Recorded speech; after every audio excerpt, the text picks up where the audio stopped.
Hey, how you doing? This is John, and welcome to John's Long Box. My guest Travis is traveling, and he's in a hotel someplace, and he doesn't have internet access worth a damn, so he canceled. We'll reschedule with Travis. 8:30. I have comic book team up with RJ and Paul Thayer of Project Analysis.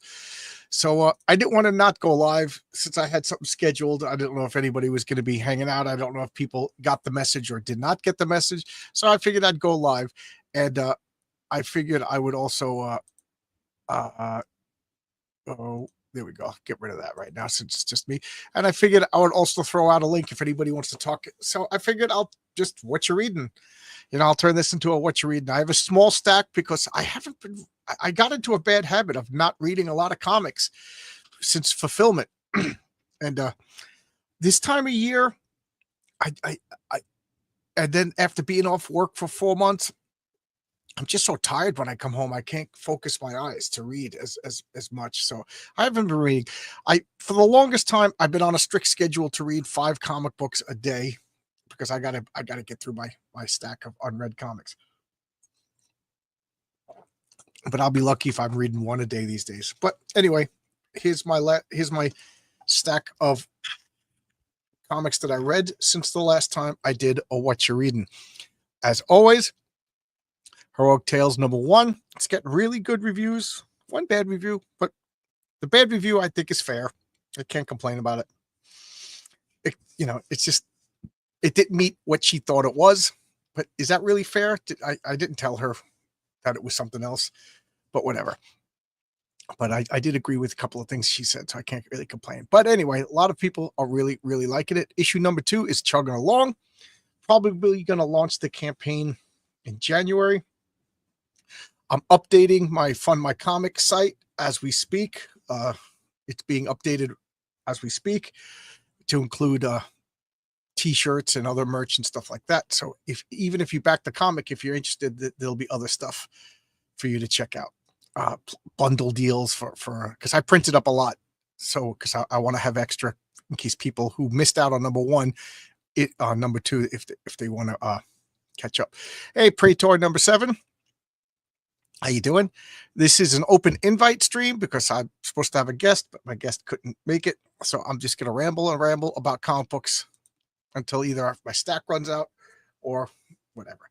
So this is Avengers 187. I did this for Sunday Comics. I forgot how good this comic was. It's so good. Just so good. Wanda goes berserkowitz. She gets possessed by Chthon. And just her power goes way up, almost like Dark Phoenix, and just starts whooping ass on the Avengers. And spoiler alert, she loses. Chthon loses. Black Scarlet Witch wins. Here's Atari Force. Let me put these in order. This is okay. So 7. I think I have #6 over here. Yeah. So let's put these in order. So this is Atari Force #6. Jerry Conway, Jose Luis Garcia Lopez. Wow, that's a name. That's a name. I love saying that name. And I avoided this comic like the plague. Holy mackerel, did I avoid this comic as a kid. I did not want to have anything to do with this comic. 1984. I was just like, it looks stupid. The premise is the Atari. So it's not an Atari game, but the Atari console. The Atari console, the original one with the joystick, and the red dot. Boop boop boop. You can see the symbol over here, and I was just like, this is just a stupid cash grab, intellectual property comic, and I gotta say, like maybe 6 months ago, I just heard the Graybeards talking about this comic. And those guys know comics. Their opinion has a lot of weight for me. So I was like, what are you talking about? The Atari Force. And then I heard Chuck Dixon. It was just like synchronicity. So I was like, you know what? These are like $2 a piece. So they're a lot better. It's absolutely Prater. I would have avoided because it sounds dumb. Yeah, I avoided it. I went I hated stuff like that. Now, the early 80s, comics were just filled with intellectual properties. You had the Micronauts, which was excellent. You had Rom, which was excellent. Uh, there's other stuff like Sectars that came later. I never got Sectars, but He-Man, GI Joe. Everybody loves GI Joe. I still don't have any GI Joe comics, and I just was like, this looks like as your boy Zach used to say, like a dentist office comic, but it's really good. It's well written. The characters are really good, and the art is excellent. Atari should have teamed up with Sega. Oh, Atari versus Sega. How do you do? But and it has what does it have to do with Atari? The word Atari. That's it. The word Atari, because they're not based on games. It's if they are based on games, I'm missing it. It's well-rounded characters. It's pretty interesting. It reminds me kind of like Omega Force, and I could see this set in the DC universe. It's set in the future, but I don't know. It's not bad. What is? Hey, Alex Verb, they could have helped with domestic distribution, and Sega could have helped them publish games for Sega consoles in Japan. Yeah, there you go. You got the job. You hired. So here is number 7. I'm looking forward to the next issue. This is Babe. I saw this character and I was like, I don't care. But I do care. Okay, so that's 8. So I think, what am I up to? Oh yeah, 9 and 10 are still on my stack. I didn't read 9 and 10. This is the Bizarre Heroes, Don Simpson's Bizarre Heroes. I'm probably the only person on the planet. Herrenberg likes these comics. Fiasco Comics is the name of the company. Yes, that's Alan Moore, who may or may not be Jesus in this comic, and it's just like a commentary on superheroes. He started out with Megaton Man, I think at like 81, and now this is 1994, and it's starting to become a chore. Even me, I'm the Don Simpson super fan, and even I'm starting to say it's becoming a chore. It's like it's like it's meandering. It's not going anywhere. I do like it. There's only 2 more issues to the series, but they're not in any comic book service that I use, and they're on eBay for $60 a piece. So I don't see getting them in the near future. I know I'm an insane completionist, but I'm not spending $120 on 2 books that are going to be mediocre at best. Yeah, it's winding down. Don Simpson just came out with a big book. You could get it on Amazon. It's the 30 years after 1963. So it finishes off that story, and it's set in the same universe, but he brings those characters over, and when they cross the magic threshold, they turn into different characters. So, because he doesn't own the 1963 characters, but the 1963 characters were goofs on Marvel characters. So they're goofs on Alan Moore owned characters that are goofed on Marvel characters. So, and it's all commentary on superheroes.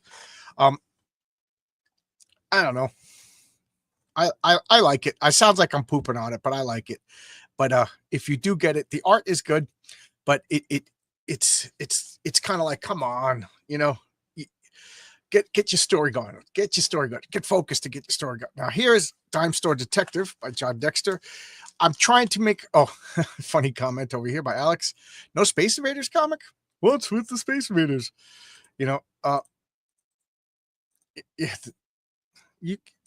could there be? That would be like a Missile Command or a Space Invaders comic. It would be like sad because you're gonna lose, right? Asteroids, your ship's gonna get destroyed. All you youngins today, like, do you win video games? Like, yeah, I guess you do, because I remember like one of the last video games I played was like Legend of Zelda. You win, right? You finish the game and you actually win. I spoiled the ending. I spoiled the ending of the Space Invaders comic, but like the games from my youth, the arcade games, you played until you lost. You just tried to get a high score. Like Asteroids, you died. Pac-Man, you played until you died. Missile Command, you played until humanity was wiped out. But anyway, I'm trying to make a solemn vow to I want to put these in order. So to read the indie comics that I back like as fast as I can. So I got to go through the stack over here and put all the indies on top because I'm just slowing down as far as reading. So I got this the other day, and I only planned on reading one, and I read all four. This is excellent. This is excellent. No, it's not superheroes, but there is a cult in it, and it's just so good. Such good characters, such good story. I was just talking with Mike Barron on Friday about how I talked to Mike Barron twice last week, Wednesday and Friday, and one of the things I was goofing with Mike is that I'm not smart enough to write a detective story, and John Dexter is. My only problem is don't make alpha dogs. Finish the story. Finish the story. Then make alpha dogs. I think it's 9 issues, and I want to know where it's going. Did you like True Detective the first season? It's like that. It's really good. It's this family of bootleggers, and it's funny because when you think of bootleggers, you think of like the 30s, but it's bootleggers, in the 80s. So you're flashing back to the 80s when this guy's a kid, and you're finding out what went wrong in his family. I recommend it. It's so good. One of the best indie comics of the year. Look at this face over here. That horrible cultist mask. They're finding like these dead girls of like. Does anybody remember? Anybody old enough to remember the Son of Sam, the 44 caliber killer in New York City back in what was that, the 1977? He looked for a particular look of girls, and that's what he shot. It was like white girls with long black hair parted down the middle. That was like the fashion at the time. So 44 caliber. It turned out he was killing girls that looked like his stepsister, and this killer is killing the same type of girls, and I don't know why yet. It's 4 issues in, and all I know is he killed 3 girls that look similar, but I don't know why yet. But it's so good. I'm really hooked. Really hooked. Such a good job, John Dexter. Good job, and and he works construction too. So there we go. Okay, here's Fire and Ice Tigra, one shot. Look at that Dan Panosian cover. It's just so good. Oh, Zaid Comics is here. Again, does anybody want to come in? My guest is stuck in a hotel with bad internet, so he can't come in. So if anybody wants to come in. How you doing, Phil? Good to see you. Fire and Ice Tigra. It's based on the Frazetta and Ralph Bakshi movie, Fire and Ice, which is my favorite Ralph Bakshi film. I'm trying to get in touch with him to see if he wants to come on my channel. So, but this is good. It's a one shot, and oh, jeez, I just knocked into my camera like a jerk. And so professional, so professional. So this is Fire and Ice number 3, and I think number 2. So here's number 2 by what's his name? Michael Linzer. He does Dawn. Love the way he draws women. They kind of have some meat on their bones. I guess that's cool again. What's your preference? Like I like women with a little bit of meat on their bones. As I say, more to hug. They look like women. Thick thighs. I guess thick, right? Thick is. But this looks awesome. Then we got him drawn Tigra over here. Just so good. So good. This comic is so good. Now I'm all caught up. I think 4 is out in the wild, but I get my comics from a discount comic book service, and I get them all sent the last week of the month. So I'm always like a month behind. Hey, Crenshaw, how you doing? Hey, all. Hope the evening is going well for everybody. Yeah, I'm doing good. I have a comic book team up on this same channel at 8:30 with RJ and Paul Thayer. Hey, Levi Skeen, how you doing? Good to see you. But my guest is stuck without internet access. So, and this is AXA number 1, post-apocalyptic. It's basically the Road Warrior, in the comic. I don't know if this preceded Road Warrior. I forget what year the Road Warrior came out, but this 1987. I think Road Warrior was a lot earlier than that. And it's Chuck Dixon translating. I think it's an Italian comic. And normally, like post-apocalyptic stuff, it's like, big deal. Been there, done that. I'm kind of tired of that premise, but I enjoyed it. It was good. And I just ordered number 2. And then I think there's I think it's an Italian comic, so there's collections of it. But this is it brought to America through Eclipse Comics. And I guess at this point I could talk about Eclipse Comics. I loved Eclipse Comics. Back in the 80s, somebody's messaging me. I just want to make sure that everything's cool. Okay. All right. Again, I put out a call for if anybody wants to pop in. Hey, What Geeks Do Network, you want to pop in? Again, my guest bailed, so if anybody wants to pop, I enjoy talking with people, interacting with people. So if anybody wants to pop in, just click on that and you can come in. But anyway, what was I saying? Oh, Eclipse Comics. So here's a little comic book, a little exploration through comic book history with John Slongbox. My lived experience. How's that? We'll talk about my lived experience. So, I was a little kid. I have 2 older brothers, 2 older sisters. I also have a younger brother and a younger sister. And there was always comics in the house. Back in the 70s, there was always comics. Comics were everywhere. People picked up comics, and I loved comics. So back then, people would read comics and just give them away. So people would always give me their comics. And then I always joke, and it's not so much a joke, that I'm the comics black hole. You give me a comic, it goes into the vault. And you know what goes into a vault and should never come out of the vault? Marcus Kellergrew. Right? Hey, what's up? How you doing? I'm going to remove this. So now I got 2 people. You're in a hotel too? Well, yeah. Whenever I drive for work, it's over 4 hours. Oh, I stay yeah. in a hotel. I used to rush back if I only had something to take 5 minutes. And then I rush back and my wife goes, "You're crazy." And then I had COVID and I was getting really tired about 4 o'clock. She goes, "You have to stay overnight if it's 4 hours and over." So I get paid extra money. It's annoying to be in a hotel. And I saw that you were lonely. I can't hear you. I might be muted. Let me see. Mute. Stop cam. Okay.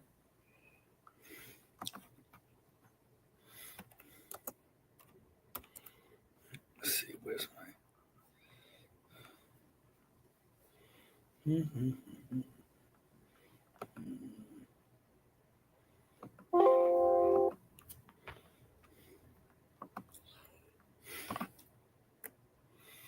I thought it was me. Oh, it's me. I thought it was me. Sorry, John. It was me. I went to click on this and I turned off my mic. I'm sorry, everybody. The lighting is better in the hotel than it is at my house. So there you go. Yeah, the lighting in your house is either a light bulb in my eyes or darkness. Well, the light bulb I have to leave on when I do the studio because I have to be able to see to draw. So, but I turn it off for you mostly. Hey, Chris McWilliams. Hail, John. Hey, chat. Love Eclipse, publisher of Appleseed from English. Right? Yeah. Appleseed, if I remember correctly, it was one of the manga that first came to America. I was going to talk a little bit about these companies, but first off, I want to say good to see you, Chris. Chris is I met Chris when I went to Comic-Con. Meet Chris and Cole Volman. Vaughn Coleman. We strike that reverse is as Cole Volman. Cole Volman. Yeah, that's gonna be his new name from now on. Cole Volman, devourer of food. We went to a restaurant. Yeah, I've watched Vaughn eat. Yeah, oh my God, it's always those skinny guys. He's like this big. Yeah, he's as thin as my Sharpie. And he actually bit my finger because I went to grab a napkin and he was having napkin. But the story that I tell it, he gets embarrassed, but I'm telling it anyway. And that's why Juju dates Cecil instead of him. He ordered food and the waitress only brought half the food because she thought it was a joke that he ordered so much food. Oh no, he can eat. I'd be at dinner with him at cons. He can eat. Con Volman. Yeah, there you go. Con Volman, everybody. Not to be in my comics. As I would say, Marcus, when you were a kid, weren't there just comics everywhere? Like people would just give you comics, you go to your friend's There's house. comics, yeah. Everybody had a few comics, even the people that were like making fun of you for reading comics. Like my cousins weren't into comics, yet they'd have like 5 Thor comics somewhere. There's Right. they always bought. There was comics a lot of places, yeah. My father used to say that everybody got comics, but nobody collected them. That it was weird that I collected them. I didn't learn about collecting comics till I started reading those ads that you didn't read. Yeah. People collect these things. I would get them because I liked them, but my friends told me, like, you don't collect comics. And I'm like, yeah, I do. And they're like, no, you don't. I remember Carl and Sean, when in 3rd grade, they explained to me with the numbers, like, let me get this Avengers comic. But like, there's numbers all over this. There's a number underneath the number that I didn't know these numbers meant anything. You know what I mean? So he's like, yeah, oh, it's one of those things. By reading them, you learn that people collect them, and you learn what the numbers mean, one issue after the other. Back then, a number one comic wasn't a big, like, they do the number one comic, but all those other comics like the Flash would start at 102, and you didn't understand why. And but because people wanted to buy the comics that were established, not the number ones. Right. Yeah. Get number ones. I don't know. Maybe there were collectors that were going after the number one, but I wasn't even thinking them as valuable. I just enjoyed them, Right. And then I was totally into Marvel. I got obsessed with like the continuity. I would, but I was doing the same thing. I couldn't read in 3rd grade.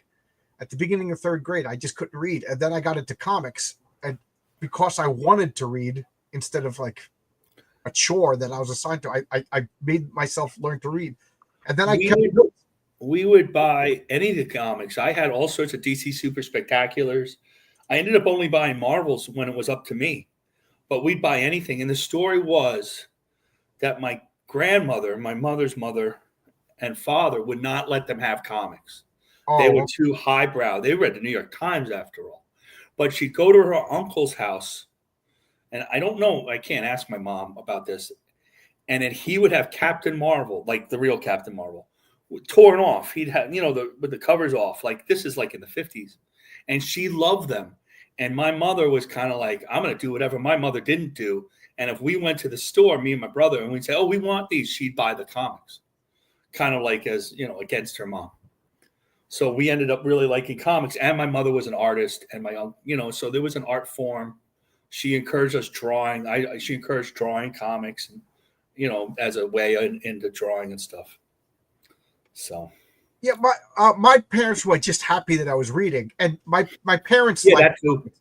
My father said when he, believe it or not, my father and my mother lived on the same block. They knew each other since they were pre-kindergartners, and he said when they were little kids they would put towels and they would play Captain Marvel and Mary Marvel together. And then they grew up and had 7 kids. So okay, that's really scary. In one way, that's that's funny. That is amazing, though. I'm not surprised they live on the same block, though. Logic's Finest asked, "How did you get into 3rd grade and not know how to?" I could read well enough. I could sound out words. I could read well enough, but like if I read, it was very stilted, and like Adam Carolla claims he could not read till his early 30s. He got through school without reading. He got through high school. He graduated. He did not really read. It's called, you can read enough to get by. It's called being a functional illiterate. Yeah, that's pretty much what it was. Like I knew the sounds, and when I was quizzed, and the thing, I don't know how old you are, Logic, but back when I was a kid, it was phonics. So I just read like, th, and then pull. I read like that, but I didn't know. Like I couldn't read a book. You know what I mean? And the tests were always I was always good at tests. I could take a test and do well on the test without any material. There's a test logic theory that I'm very good at. So so I just like I was that kid that was done with every test. If you give me a multiple choice test, true false test, My wife's friend, let's see, her daughter just turned 30 or 29. She couldn't read till like the 3rd grade. She moved different schools, and she just kind of they were young because they moved different houses, and she hid the fact she couldn't read. And when she finally got to like our school system, oh my God, she can't read, and it happens. And this is in Westchester County. This isn't down in the hood or anything.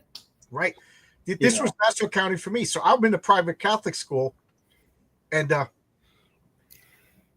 like when it came to like read something, I would read it, but I was I'm not even joking. I said the name before, but my partner was Jordan Baker.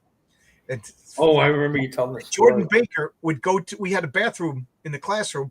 He would come to the bathroom. This is third grade with his pants down and a little dingling. Jesus Christ. And he would ask the teacher, wipe my hiney. And then he would sit down next to me and we'd share a reading book. So I knew, I had a problem. But then when I saw comics, I would go and hang out with my friends, just like I'm sure nobody else in third grade went home and did math problems. I didn't go home and read, Well, I'm no good at math. I can barely add. So, so my friends were reading comics and drawing comic books, and I'm drawing comic books, and you know what I mean? And they were writing stories, and I didn't know punctuation. I knew nothing. But by the end of third grade, I was sharing a book with Marianne, the girl that writes the kids' names. Marcus got up when the teacher goes to the bathroom. Marcus got up. Marcus did this. John did this. So, you know what I mean? So comics put me from the bottom reading group to the top reading group because I found something that was worth the work. Is the point that I wanted to say. So things that happen in school, like you think that this stuff doesn't happen, but when I was in first grade, they were teaching us how to write. I'm left-handed. They made me write with my right hand. Mrs. Luther made me write with my right hand. I write and draw right-handed. I do play ball, do everything else left-handed, cut everything. And when I had when we had the high school reunion, it was really my elementary school reunion. All the girls there were in my first grade. And they're like, do you remember Mrs. Luther made you? She was so mean to you. Made you write with your right hand. I still don't tie my shoes that well because of that. Things happen in school, and like my dad regrets to this day that he didn't fight it as bad, as much as he should have. So things happen. Well, I'm a big fan. This is going to sound awful, but I'm a big fan of peer pressure. Like my peers pressured me into reading. I also had friends that pressured me into not smoking. So it depends on who your peers are. You know what I mean? Right? Yeah. No. I'm the same. I never smoked. Apologies. I was reading several grades above my grade level, so I never understood the kids who were reading below grade. Well, I don't. I never thought I was dumb, but I just was not interested in reading. It was just work that I wasn't interested in putting the time or the effort into. On the other hand, logic finds. I have a son who learned how to talk and read super early. He used to wake about 6 and read for an hour before school. He'd read both 2 Harry Potter books at the same time. And keep the plots. Even in he knew which he could separate it, wouldn't get confused. So who knows why? I remember in first grade, I had Mrs. Muir, and Mrs. Muir would give homework every day. And every day I wrote it down. I had a little memo pad. And every day I was like, I'm going to do my homework. And as soon as I left school, I didn't do my homework. Like at the time, I was really like, I'm going to do it. I'm a good kid. And then as soon as like school's over, like I compartmentalized my life, They don't really give homework. Yeah, my kid, he used to do his homework so fast he'd get it done. Like, well, he's now working for Tesla. So what can I say? Yeah, he's smarter than me. He's a good kid. The other one's smart too. I got lucky. I got really lucky. So to finish the story, by 5th grade, I used to carry index cards. I had the tie in the pocket, and inside my index card was like meticulous notes on the Marvel universe, who's related, the story plots, Greek mythology, the gods, the kids, and all the knights from King Arthur. And I got taken to the school psychologist, Mrs. Anderson, because she found one of my notes, and I had to explain. And I just remember, I'm like, am I in trouble for reading? So I was like this close to quitting reading because I thought I was, but so I was reading way above in 5th grade. I was reading way above my level. But if you're reading comics, you were. It's all comics. It's all comics. I know for a fact Stanley didn't dumb it down for kids, and he didn't. He put that was college level vocabulary in those comics. To this day, my wife goes, "Where'd you come up with that word?" And was it 100 Stanley comics or whatever, or Roy Thomas comics, whatever I read. You should see the current literacy rates. They're horrible. Yeah, they should all be reading. Well, not today's comics. Oh well, forget that. You know, it's funny because I have a cousin that's a teacher, and she's always like, teaching's the hardest job in the world. You can't. And every day on Instagram, she's out like she's got a margarita in a hammock and stuff like that. It's this vacation. It's this vacation. It's this vacation. It's just like, dude, don't you ever work? Don't you ever work? You know, you're on vacation all the time. You can't give them the comics, though. You just can't. I was like, Mary, you know, I hate teachers. Teachers want to be pat on the back for doing a shitty job. You know, you sound like Adam Carolla. He hates teachers. He hates them all. I hate teachers. He says, oh, they don't want to work. We found out during the pandemic they didn't want to work and get paid. They all have days off. They complain about all their kids. Yeah, they complain. I don't necessarily agree with him, but he says it all the time. I hate teachers. I've never met a group of people that just want to be congratulated for doing a shitty job like teachers. You know, and the kids can't make change. They can't read. They're gender confused. You know, I'm all for abolishing the boy. I had a student went to School of Visual Arts. He's like, that has a whole company that does in-betweens for animation in Florida. So, yeah, by the second grade, the kids who were reading and writing below grade level got into the slow classes and out of sight. Yeah, they did that to us too. John did every attempt not to screw off and dodge his homework until the bell rang. Absolutely. Absolutely. You know, absolutely. You know, every girlfriend I was absolutely madly in love with until it was no longer time to be absolutely in love with. I wear my emotions on my sleeve. All my friends in junior high school smokers, never bent the pressure though. Unfortunately, they're also lovers. I did follow that way. Well, there you go. Oh, losers. Okay. Yeah, there was a group. They called themselves the Wee Bums back in high school, and they used to hang out by the park and just smoke pot. I never smoked because I played sports. You know, I didn't play sports, but I didn't. Funny to see at the high school reunion, Donnie Derrico was there. He's a lawyer now. He's dumb as a rock. Cheated on the SATs to get into Notre Dame, but he's not dumb anymore. You know, he's an adult. And they asked me, did he smoke on the sideline? Because I'm the only one who remember. I remember everything. Yes, he did. I never smoked. We drank a little bit, but I never smoked. I never liked weed. And now I remember everything. I remember everything. You guys see it when I'm answering. Well, I remember stuff from 20 years ago, but I don't remember last week. I remember a lot of stuff. I remember all that stuff I post. Just because I remember it. I double check if I'm right. But most of the time I remember. I just remember stuff. So, but I don't do a lot. This group was all... There was like 30 of them, and they would all ride their bikes. They would hang out the park. There was always beer. Somebody would always get beer. You know, I'm talking like we were 14, 15 years old. Yeah. They're all smoking cigarettes, drinking beer in the park. And I would hang out with them. They were the local kids in the neighborhood, you know. And some of them were into comics, you know. But there was always like a cigarette being passed around. I was always like, you know, I'd like to think that I didn't succumb to that. It wasn't the football, but it was the wrestling. I wrestled in high school. You couldn't wrestle and be a smoker. You die. It's impossible. The practices were brutal. You know. I teach what's your superpower. You know what? I mean, if we had literacy rates that were not near the bottom of the civilized world, I hate teachers. I mean, it feels good to finally say it. Sucked to my yeah. You know, again, they just want to be congratulated for doing shitty jobs. I knew a good, hardworking career teacher back in the 90s. He told me that the teachers you never want to strike because the kids.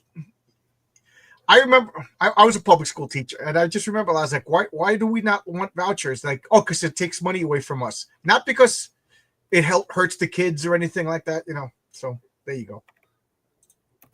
In my final high school, we had cute names for cliques like the Crips and the Bloods. Marcus, you traitor, SOB. Don, come in. The water's fine. Teachers are undervalued in America, but a lot of parents below. I would have parents that literally couldn't do the homework. You know, I would have 19-year-old moms with no dads. You know, and, you taught like this girl's that girl who couldn't read is now a teacher, and she's down in the Bronx. You know, they're in New York, and she's in a rough neighborhood, and she's just a little blonde girl. I worry about it. You could chew and wrestle.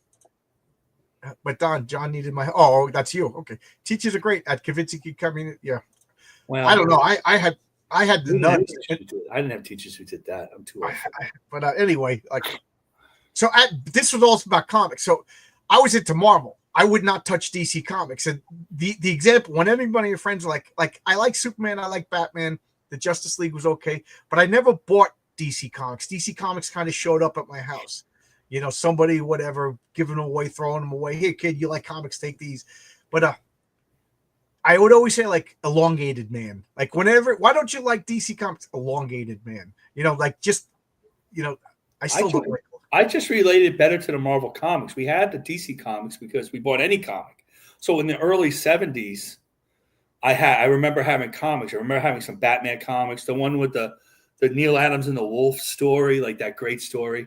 I remember those comics, but then it just kind of morphed into relating more to Spider-Man or the Fantastic Four than Batman and Superman. I'm not sure why. You know, it wasn't by the time I was aware of what I was buying, it was all Marvel comics. I just want to answer this question. I taught this school in Queens that was in the bottom 10th, you know, in the bottom percentile. 3 blocks away, there was a school that was in the top percentile. It was all Asians. Oh my God.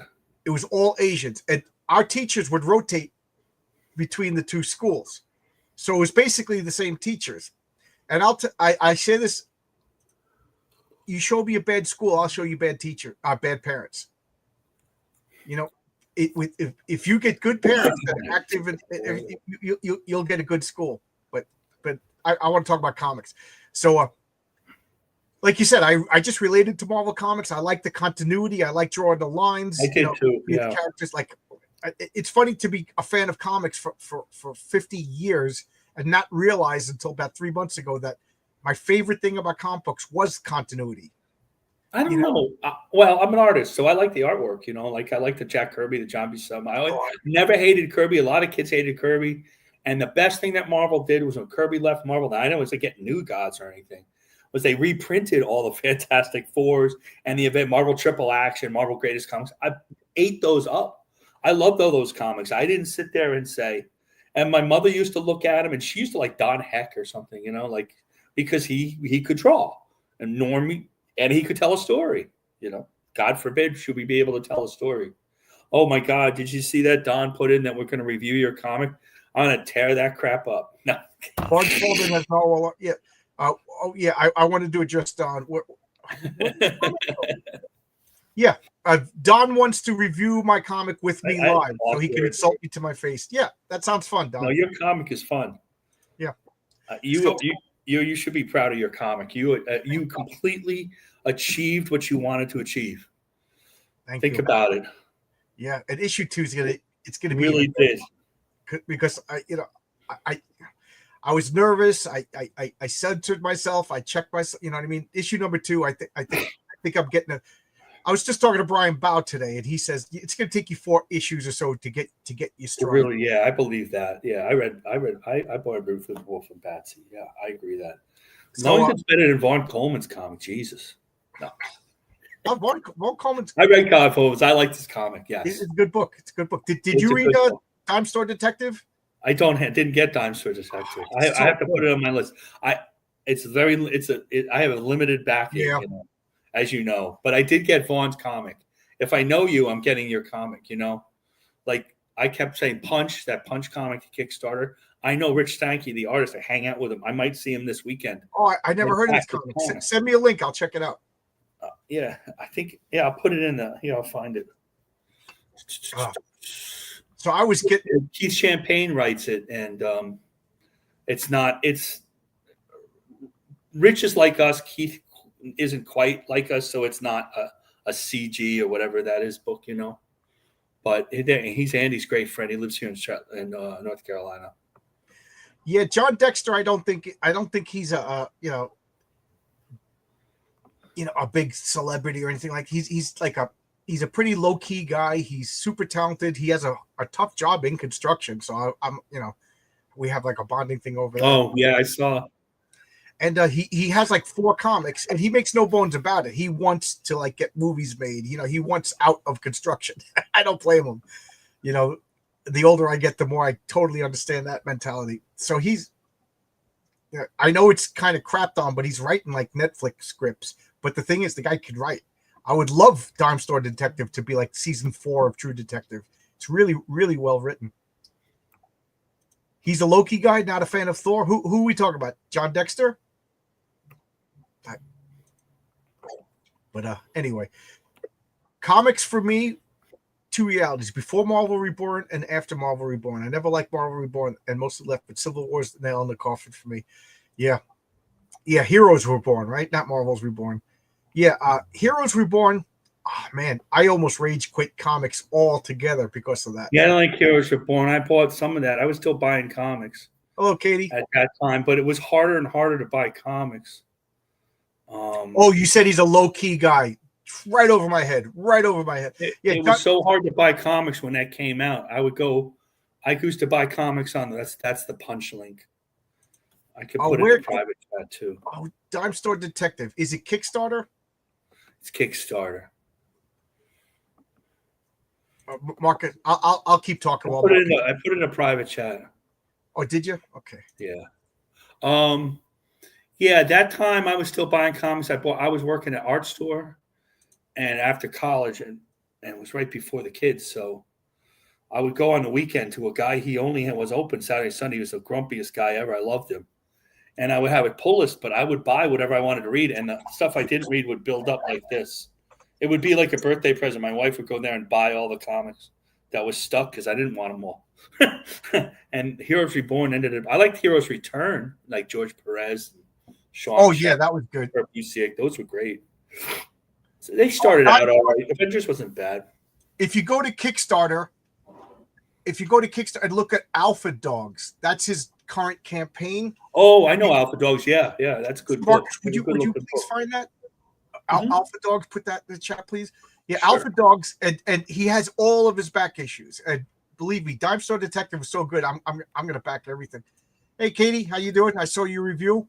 For the most part, I agree with everything you said. My story that was supposed to make you feel uncomfortable made you feel uncomfortable. One of the things that I was really glad that you said was that the comic was easy to read and you were able to follow everything. That if you've been watching my channel for a long time, one of my things that's called storytelling. Like, can you follow the story from panel to panel without it feeling disjointed?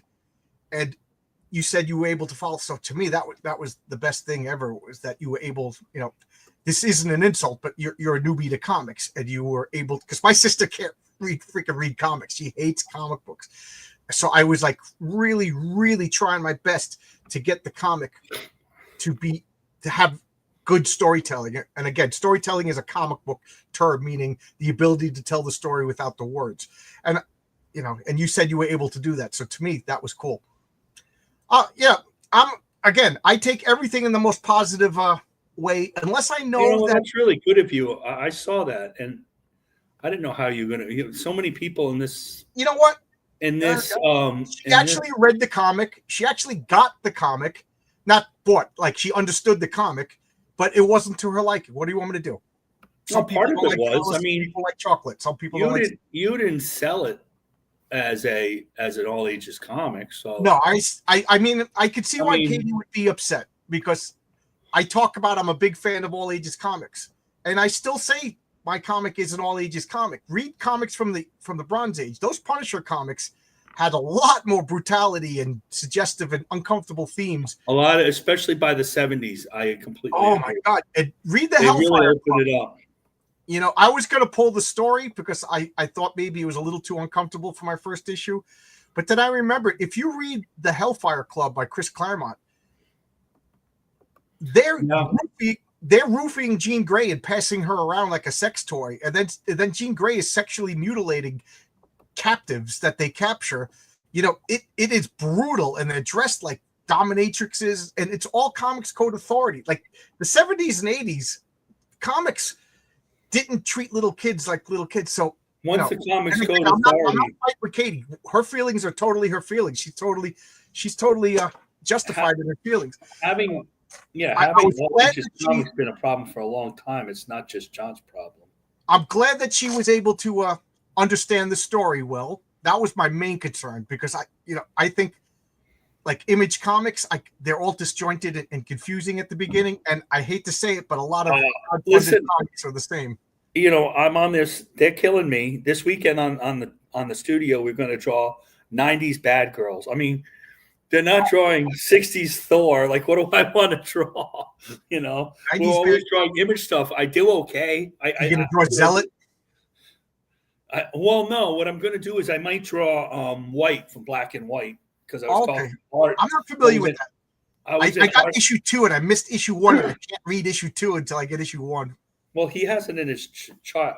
You can catch up to your. Yeah, I guess I'll have to wait for his next campaign. But I messaged him. Yeah, number 3's coming out. I got both. I guess he reworked the issue 1. A couple of people were getting nasty in the comments back and forth. Katie, you reviewed the comic. You said what you want. You actually bought the comic and you actually read the comic. What do you want me to say?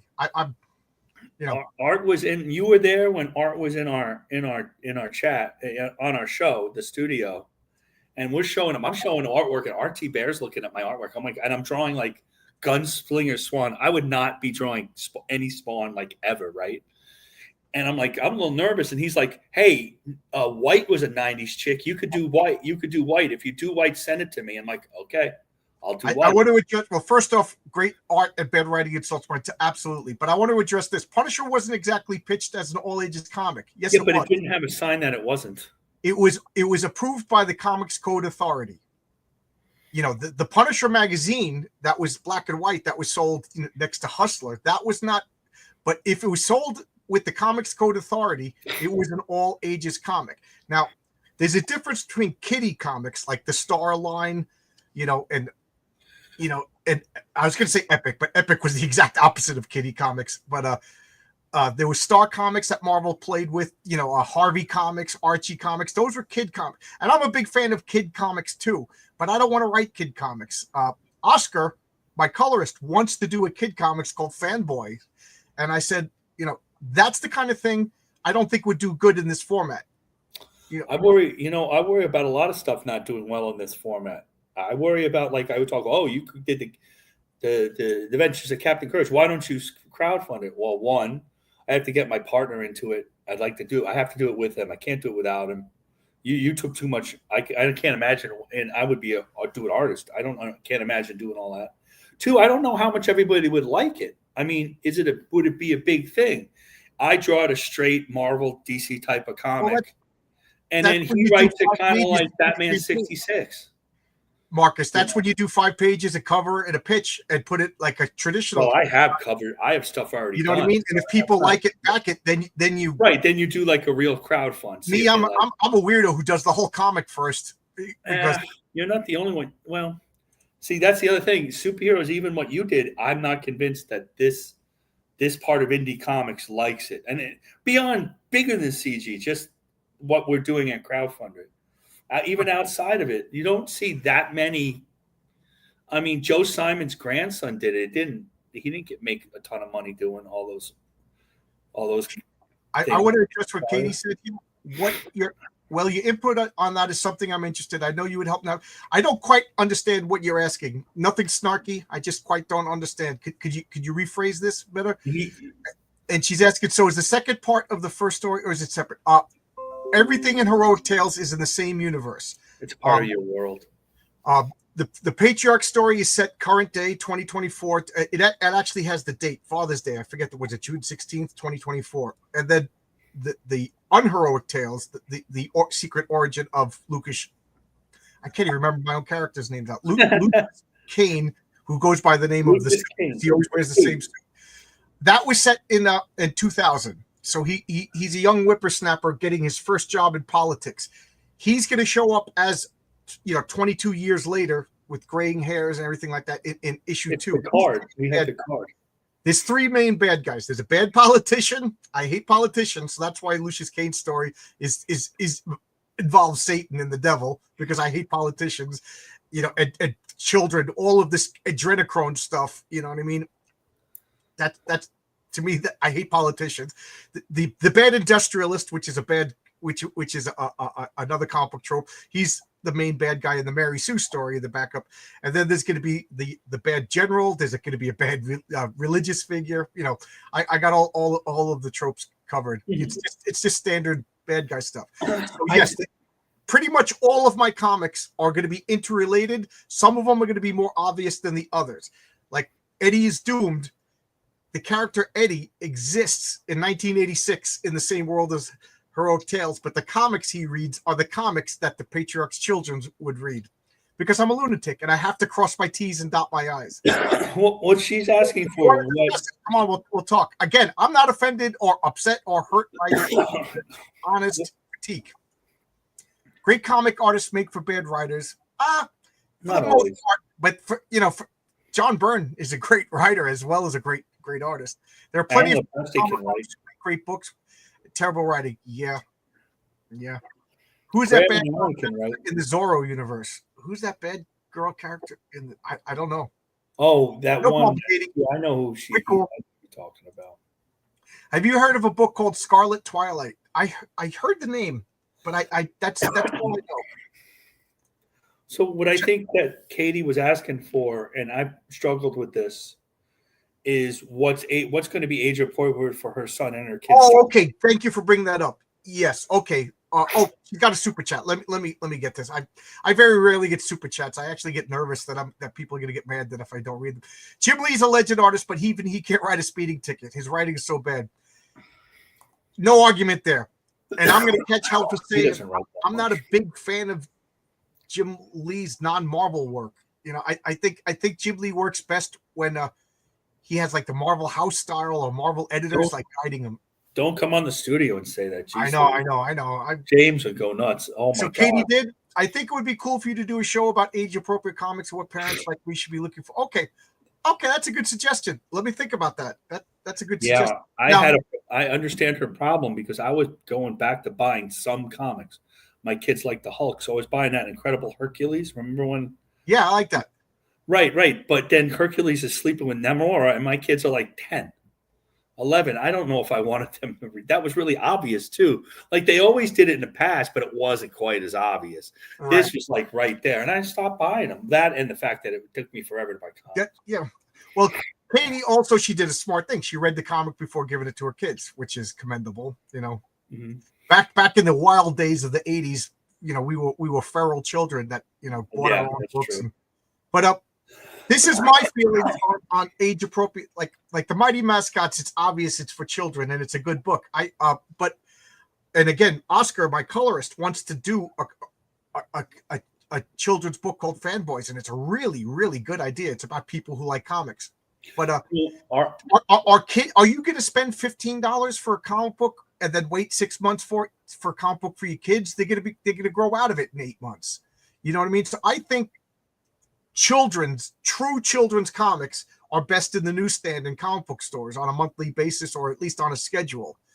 But is a kid going to go on the internet and I would love to get like Fanboys and somehow like make a deal with Scholastic, but my comic, I never in a million. I'm sorry, Katie, that it wasn't intentional, but I never thought a little kid was going to see my comic and be like, I want that. That's what I was thinking too. You know what I mean? It's $10, $10 for shipping. So it's $20, you know what I mean? And I'm selling a beer glass with it.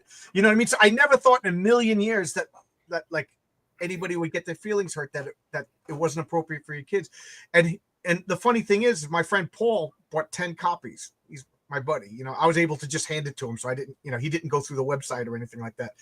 And, he was like, I can't give this to my kids, not his kids, but he was going to give it to his nieces and nephews.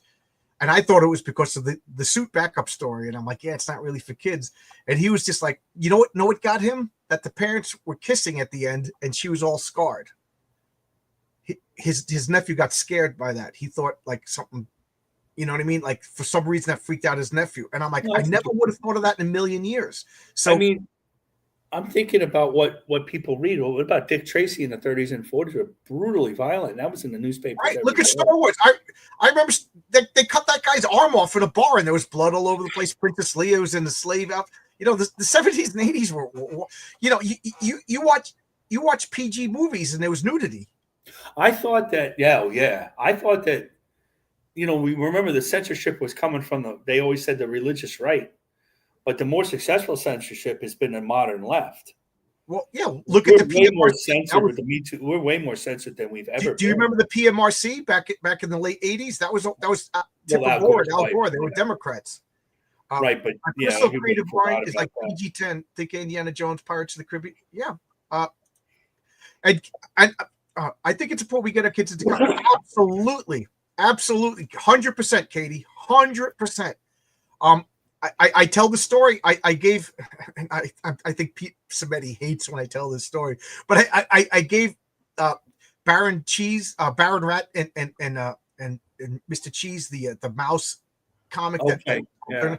Baron Rat comic, and Mighty Mascots. I gave them to my friends' kids, and they were like, "What is this?" They never saw a comic book before. I think absolutely we're failing.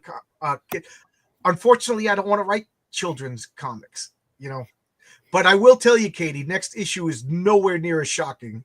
Next issue is like, it's like Avengers 1984,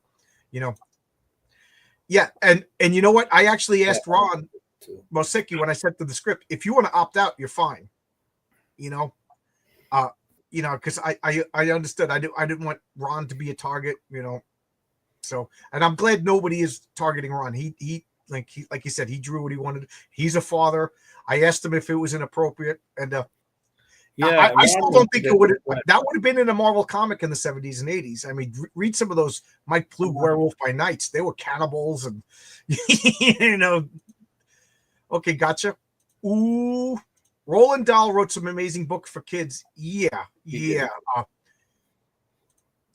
John, you're good, hon. I know you're not. I take no offense. Okay, I take no offense too. And thank you, Travis. And thus, this is how this is all supposed to work. Katie, this isn't Travis. Travis, this is Marcus. Travis is in a hotel room and he can't get access to the internet. So Travis bailed out. I put it, Katie, if you want to come in, this is an open invite. If you want to talk,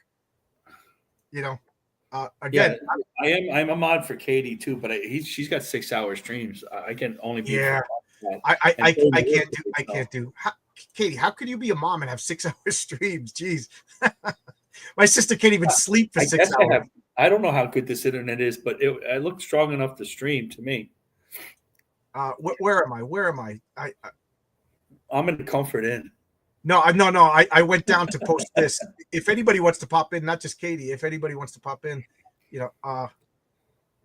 where she said, "Thank you, Travis. Thank you." Where am I? Carl Box, Uncle Scrooge and Donald Duck, the best kids comic. Yeah, I bought. I'm pointing over there, but you can't see it. I bought a big hardcover collection of Uncle Scrooge. I got embarrassed. I'm doing a comic book YouTube channel, and I never read Carl Box, and everybody says Carl Box was the guy who invented the language of comics. It's like Will Eisner's Spirit, the Spirit, Plastic Man in the 40s. I mean, they all had cartoon violence in them. You gotta decide what is going to be too much for you. Aaron Lopresti draws sexy women, but Esther's buttoned up to here, and we all tease him about it. Well, like I don't mean to throw a spotlight on this, but Cord Drath shocked me that there was a nude scene. Oh yeah, well they made a kid's version after, and it was totally unnecessary. Like, Katie, I'm warning you right now. Eddie is Doomed is not for children. Direct warning right to Kate. There's going to be. But they made a kid's version. There's going to be adult situations. I have to say it mildly. My horror comic is going to be not for children. But going forward, I don't think there'll ever be anything as shocking in Heroic Tales as issue 1. And I do. Maybe the tone was a bit schizophrenic. Again, I most of her criticism I can't disagree with. Katie, you also went after a Renowned for the cards. Renowned did exactly what I asked him to do. He only did the backs of the cards. The front of the cards was Renzo and Daniel. The backs, I wanted him to do it old-fashioned, so it looked like it would come out in the 80s to match my role-playing game. So, don't bust Renowned's chops. He did exactly what I told him to do. I'm surprised these new generations are such tulips with all this stuff. My real young nieces and nephews, man, these guys got iron wills. They're not offended by anything. My 30-year-old friends and nieces and nephews, these guys wilt at the sign of anything. But like the 18, 19 years old, I'm feeling a kinship with them. I remember as a kid, I was terrified when the castle caught on fire at Disney, the animated Robin Hood. I remember screaming at the Black Cauldron when the monsters all came out. You know, like, I was a real That little stuff kid. didn't bother me. Rosemary's Baby bothered me. Rosemary's Baby still scares Rosemary's Baby scared the crap that out still of me. scares the crap out of me. Also, Katie, go watch the Disney movie The Black Hole with your kids, and then tuck them in for a month and a half. It is the scariest freaking thing when that robot drills. You know, this was Disney movies with Maximilian, basically Satan sending them to hell. It was a terrifying movie. You know, Jack the Kirby 80s did the Sunday strip for Disney. The 70s and 80s were you know, kids, like we said, we were playing in traffic. Yeah, to be fair, Marcus is also in a hotel. Oh my God, I was about to say hi. Like I said, anybody want to pop in and talk? Anybody want to pop in and talk? I hate fighting on the internet. I gave it up for Lent. Handheld devices reduce attention span. I'm terrible. My wife, she calls this my baba. She's like, "Oh, did you get your baba? Did you get your baba?" I know. I'm the same way. I logic. I can't argue with you. I was thrown off there, but it's okay. I'm used to seeing your side profile. Yeah. How comforting. Wow, I'm loving all the comments. Thank you, guys. I don't have to think. Because I don't have a real setup. So when they're drawing, they just see me like this. I never make comments like that. I don't insult people by their looks. I don't care about their sex, you know. And I will call people out if they do disingenuous. I like I said, you actually bought my comic and read it, so that I'm sure I'm about to get trashed by other people who never read my comic. That bothers me. Ooh, comic book team up. Yep, that's at 8:30. What's this about, a horror comic? Were we talking about a horror comic or a whole comic? I think there's so much censorship now. Yeah, I was going to censor myself when I wrote my script for the suit, and then when Ron drew it, he drew exactly what I asked him to draw, and I'm like, I can't publish this. You know, I'm like $900 into the story, and I can't publish this. And I really was going to dump it, but then I was like, I read that. So I remember that. So I was like, I read that story. You know that. Yeah, you were my original artist. Yeah, but I wasn't any good at it. So no, I just no offense, but I saw Ron's, and I'm like, this is my first. Well, I didn't think of outside the box on it when he did like the two, and when he stretched it out to a 2-page spread like that. That really, because it was a lot. It was a real. I'm just saying right now, it was a real struggle to try to make it look interesting in one page like that. Right, because I was thinking one page. It was just a couple talking in an apartment. Right, and I didn't think the couple was too bad, but I knew it wasn't. No, when he did it, I didn't think about that. So next time I'll think about something else. That's all. You know, it's funny once in a while, I know. Because I suggested, how about we do a bulletin board like Will Eisner? You were fair. Yeah, I was struggling with all the room with that. He suggested a 2-page spread. It said page 1. I didn't think it to. He was smart because he needed the extra room to get everything on that. That was brilliant. So. It was funny because I was busted. I was like, you just want an extra page of pay. Okay. Yeah. Well, I'm so glad that's really good. But oh my God, the formatting on that page, that page held up my comic for. Did it really? Wow. The formatting on that page, I had to go through 2 guys to work back. You know, and I just sat there going, I hope it works because I don't know how to do this crap. I go back to I was thinking about the stories that I did. And we did one with Johnny. It was Captain Courage, Johnny Halo, Kitty Nova. There was one without Kitty Nova with Johnny Halo. Right. And I just want to say thank you again. I don't like people fighting on my behalf, and you know, to be honest, if I find that something is disingenuous, I just ignore it. It's easy to ignore on the internet, and it's small enough. You know what I mean? But I was in your chat. If you saw me commenting, the only thing I said in the chat was, Renowned didn't do the. He only did the backs of the cards, and he did exactly what I wanted. So I didn't want him. I know you and him don't like each other. And then somebody in your chat called me a ripper-shill. If only you saw that. I'm like, what? What are they talking you about? Knew the untold story that I'm not going to repeat, and I will deny that there is an untold story about the suit that Marcus suggested. Oh yeah, that's true. Oh yeah, well, you know, he ended up looking like that too. Yeah. When I was reading Ron's, it does kind of look like a young version of who you know who. I was I did suggest that. I watched way too many horror movies, way too young. This is how, if somebody has an issue with a review, this is how it should be taken care of. I'm enjoying this. I'm glad Katie showed up. or DM to DM, because not everybody's face to face. Not post, like one post from this post, post, and then the crazy people who don't understand what's going on, who are making this stuff worse, are jumping in, and that's on all sides. That's Yeah. us, that's Rippaverse, that's CGverse. It's too much. There's too many people that are not. Like, you don't see me commenting in those threads too much. You probably know how I feel, John, but I don't comment. I'm keeping myself out of that. It's not going to be good. I don't know who I will work for or not work for. Well, I'm not doing that. I wish Katie had come in and we, because we were talking civil. That would have been fine. One thing I do hate is when somebody now stream snipes me and EFAP, and that's just baby. Well, there's EFAP I have a talk coming up with somebody. I never fought with them, but a lot of people that I'm friends with fought with them. I'm looking forward to the talk because. But I don't even. I can be friends with people that my friends don't like. This isn't a John. Well, that's how that's how Heroes Con was. Eric the Handsome. How people are different, a little different. Seeing them in real life is a little different too, by the way. Yeah, and a lot of people say stuff that they would never say to my face. Never say. Well, they get knocked out. I mean, they would get knocked out. I mean, how could you say some of the stuff people say about other people? And we're talking comic people, I know, or even sports people. What they say about baseball players or football guys players are saying the nastiest things. And all I'm doing is making a comic book about a guy who fought a gigantic guy who builds robots. You know what I mean? Take it down a notch, everybody. The Energon universe. I'm too old for Transformers. I never got into Transformers. I hope there was a really good show. There was a really good about 16-minute YouTube by Michael Bancroft about not having enough people. You got to listen to that. I watched that while I was waiting for. I watched that while I was driving, and everybody should listen to that because he's absolutely correct. Absolutely, Michael Bancroft is the gold standard for indie comics, if you ask me. Robots can't be non-binary. I will say this: robots have to be binary because it's not like their computer code.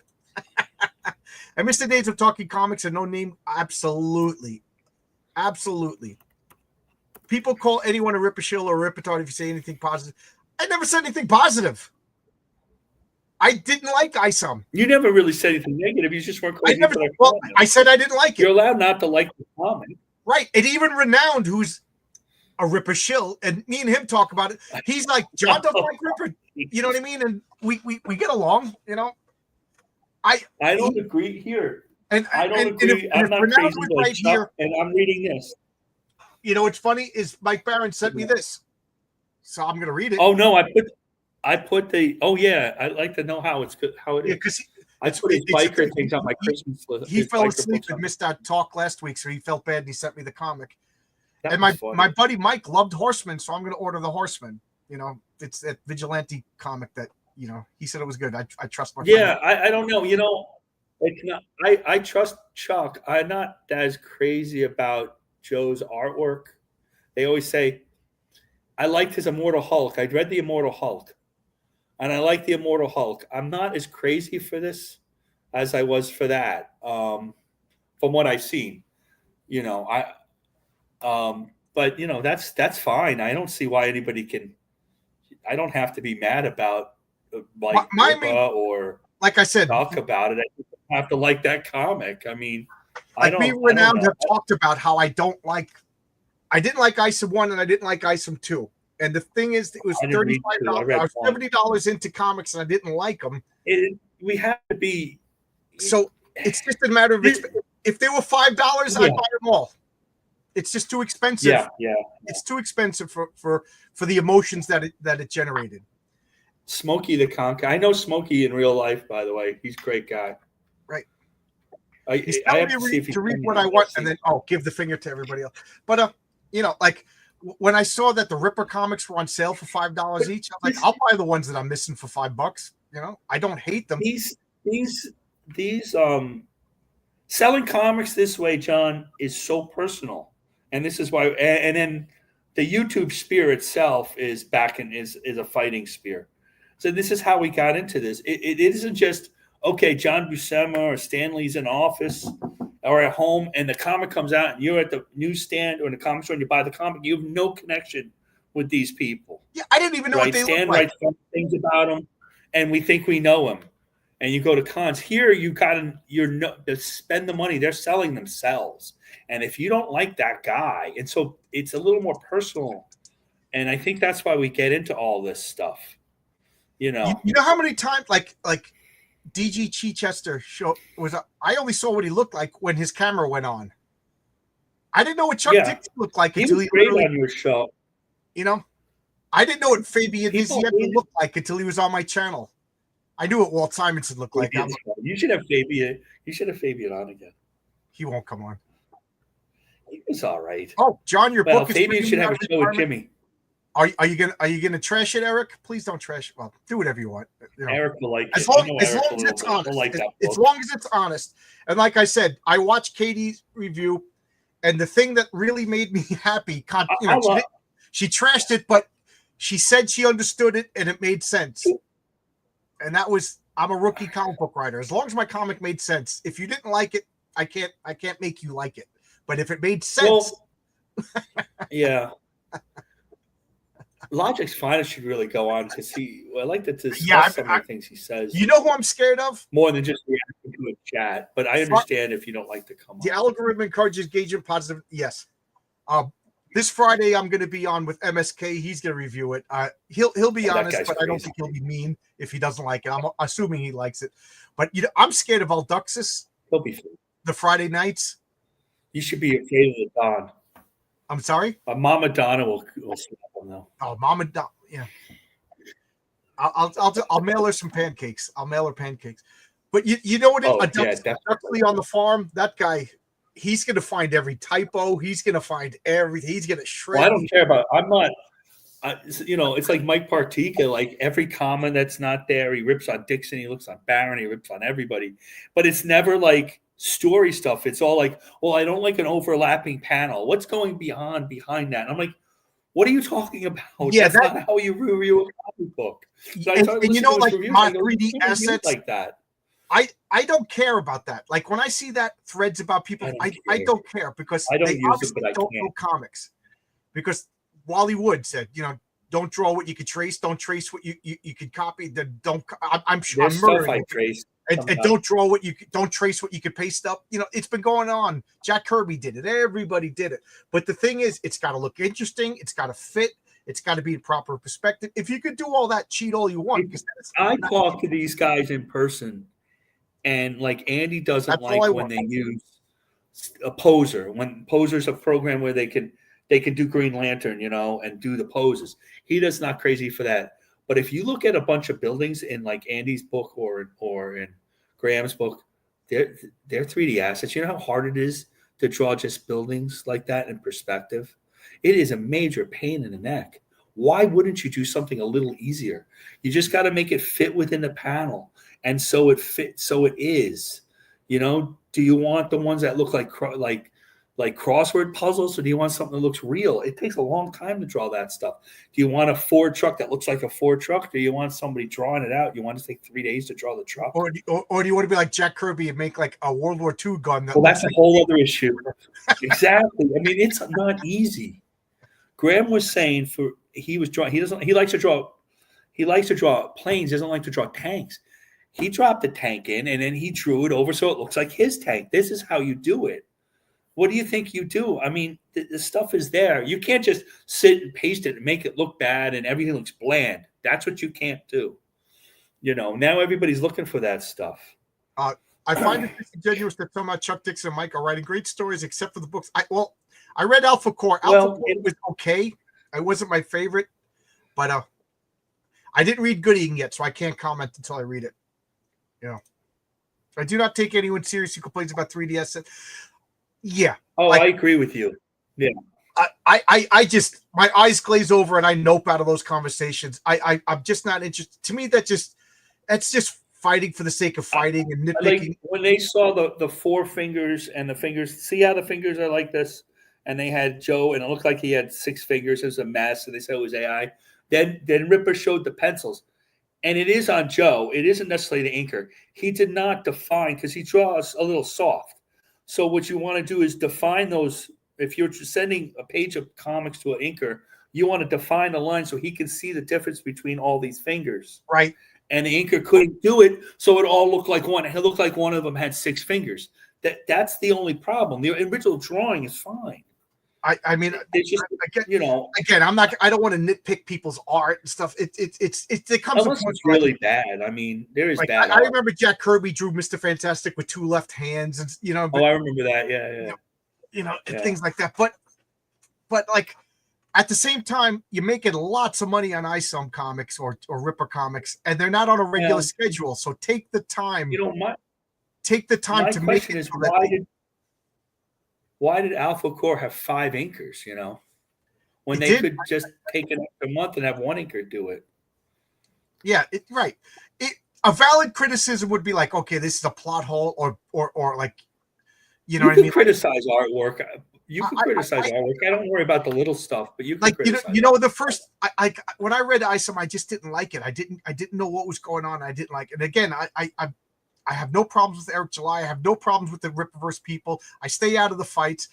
But like the first time that I noticed, like that guy showed the picture of that castle, the car drawing up to the castle, that was bad. That castle should have been right. But that that's it. It's not on Eric. Eric hired this guy. This is what the artist gave him. What's he supposed to do? But ultimately, you got lucky. Imagine if Renzo drew ISOM 1. Holy Christ, it would be a great comic. And it wouldn't matter if Eric drew it. I'm the bottom line for Longbox Comics. That's why I said don't get mad at Renowned. Anything he did, I okayed. You know what I mean? Like, if was Renowned, but he did it fine. I have the cards are fine. He did exactly what I asked him to do. Matter of fact, I told him to change it to make it more like that. Yeah. All the digital. When I said, well, the coloring. I might say the coloring's dark. That's not on you either, because on the computer the coloring isn't. All the comics I get, for the most part, except from like this kid Carter, they all the coloring's a little dark. I read. He said the coloring was dark. I don't think. Well, if anybody, I don't know. I didn't look that carefully. Fiendish 1. I read Fiendish 1. I have a criticism about Fiendish 1. The lettering was too small. It drove me insane. It was well written. It was great. The lettering's little. Have Bill Williams go back and letter Fiendish. My God! Nobody could criticize the lettering in my comic. No, or have Erica letter. And God bless Rainey. I know her personally. It's a great comic. The lettering's too small. Personal preferences isn't criticism. Yes. People confuse the two. Yes. Saying you don't like something, like I don't want to say what I was going to say and then start a whole controversy again. But again, everybody thinks they're fair and impartial. And if I say something and you don't think it's fair and impartial, I'm not going to fight with you. Come on, we'll talk it out. We'll hash it out. What you're saying is it's Mark. Yes, exactly what I'm saying. It's all Marcus's fault. Take all the blame. Fine with me. Anything that comes out from Rippaverse is Ripper's fault, good or bad. He's the boss. He signs the paychecks. It's his company. Anything by All Caps Comics, it's EVS's fault for good or bad. That's just the way it works. Everything right now is CB Cebulski's fault for Marvel Comics. You know what I mean? He's the boss. Right now, I'm on a construction site. My supervisor, it's his fault. You know what I mean? If I blow up the building, he's responsible for all you guys. He's the guy that owns the license for the company. He's the guy that gets sued. I don't get sued. I laugh all the way. Hey, I burnt down that building. I'm gonna leave. I get fired, but I don't get sued. Graham Nolan is a true master, absolutely, and I love how impactful he can make scenes with the panel placement. Yeah, and one of the things I love about he's very good at that. Yeah. Is he could in one panel he can make something realistic and something else cartoony, and it works so well. Yeah, it works so well. He really has that kind of like that, like his hero, the strip Roy Crane. Oh, I didn't know that was his hero. It's funny. That's one of his heroes. Yeah, Roy Crane. He tells a story a little. I know he was really trained by Cupid, but it reminds me a little more of Eisner. He was like one of the only people I was like intimidated by when he was on my channel. Watch me get flustered and talk like an idiot. I never met him. They say in April at SCCon, the main SCCon, that they're going to have all the professionals there. Oh, and I never met, and that means it includes clean the Aaron guest and room. Graham and Art. I never met them. Marcus, I'm inviting myself to your house, and I'm bringing that baseball board game. Me and you got to play this baseball. I'm looking forward to playing that baseball board game with you more than anything. You know, I wish I had a house. It's an apartment. I don't mind the lettering and feed. I didn't notice the letter. It's as bad as it says. Good lettering. It was just small to me. It was just small to me. It wasn't bad lettering. It was just small. Like it's fun. I love the first issue. I have the second issue here. If I might read it later. I think Cyberfrog is a Dire T ripoff of Battletoads. Well, I never read Battletoads, and it has bad writing. I read Battletoads. I like Cyberfrog. I like Cyberfrog. EVS threw it in my face. Even my haters have to say I'm great. Good. I could separate the art from the artist. Like he's going to hate my comics because he doesn't like me. He told the story really well. I think. My only it reminded me the second issue particularly that it morphed into I would talk a Walking Dead ripoff. It reminded me a little of Walking Dead. I liked it. I was a big fan of the 90s Cyberfrog because to me, Cyberfrog is a childlike character that you make up when you're a kid, and it works best. Like the bad guys' names are Tramadeus and Dystopia, and they kind of have like goofy. He's going to bring those back too, right? But they don't work in a post-apocalyptic, somber setting. Like the tone is. We'll see. He has interesting names for his characters as we talk about names. They're well named. They're weird, but they're well named. It's a dark book. He's a dark guy. Was the cat scene. I felt like she dampened the moment by showing the cat pouncing on the main character on the same. Yeah, okay, I'll buy that. I didn't think of it, but now that you made me think of it, it's funny because Kate I could see that. Issue number 5. Again. I just realized people are gonna criticize me for in a different way. I leaked the plot to Rini, and she was like, "Don't you dare! Don't you dare!" Rumors right now, Marcus. Just wishes now. Okay. However, women adults should be able to have these talks without it. Absolutely. Right. I completely agree. I'm embarrassed by the. I was about to say few, but I realized it's many at this point. Times I got involved in drama. I instantly regret it. I instantly regret it. A couple of people got mad at me and stopped talking to me. But I can't help but say what my feel, and I don't want to do it anymore. I don't want to do it anymore. It doesn't help, and I don't want to be somebody's cash cow on another channel. Like, look at John Logbard. Yeah. Well, good for you. You talking about criticism. I thought his books are told well. The modern artists, like the non-Graham Nolan artists, Eric, like so I'm 59. John's a couple years younger than me. Graham's like 2 years older than me. So I'm like in that Aaron Graham type of thing, really clear storytelling. Andy's like that too. But like the people who learn from McFarlane and Liefeld Image, they're going to tell the story a little more modern. They're going to criticize my work as being too 6-panel grid, right? And you just and so their storytelling is a little different, and that's where Ethan's storytelling is. That's where Shane's storytelling is. It's just something to get used to a little bit more than the comic book goes into Z, right to left, and some of the Image doesn't go into Z. It's just page, And I just got an email. I don't know if he's a bad storyteller. I can see that you could say it. Rini's stuff goes in the Z. It's very easy to read. I just got an email to click here and claim my $1 million. Should I do it? I think you should do it. But I got to get going because at 8:30 I have comic book team up with RJ and Paul Thayer and it's just about 8:30. Yeah, it's 8:25. I was having fun. I was originally only going to talk for 10 minutes, just showing off my, what you're reading. Well, I like to talk about this. I don't get to talk about storytelling all that much, and I do like that. I hope I didn't bore you guys. As of right now, I don't have a guest. Oh no, tomorrow at 7:00, I'm going to do a crowdfunding 104. I'm going to talk about fulfilling with Ed. Ed Lillard is he's good.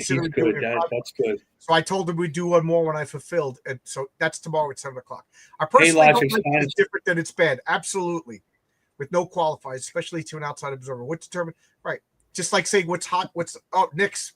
Speaking of Paul, I don't like Cyberpunk because it's bad writing. It's a ripoff of I Battlefield. didn't read Battletoads. That's fine. Yeah. See you soon. So I'm gonna log off now, and then I'm I'll gonna be go live over with RJ and Paul Probably in watch 4 that. minutes. I really got to get going because the outro is like 2 minutes. So see you, everybody. Thanks for showing up.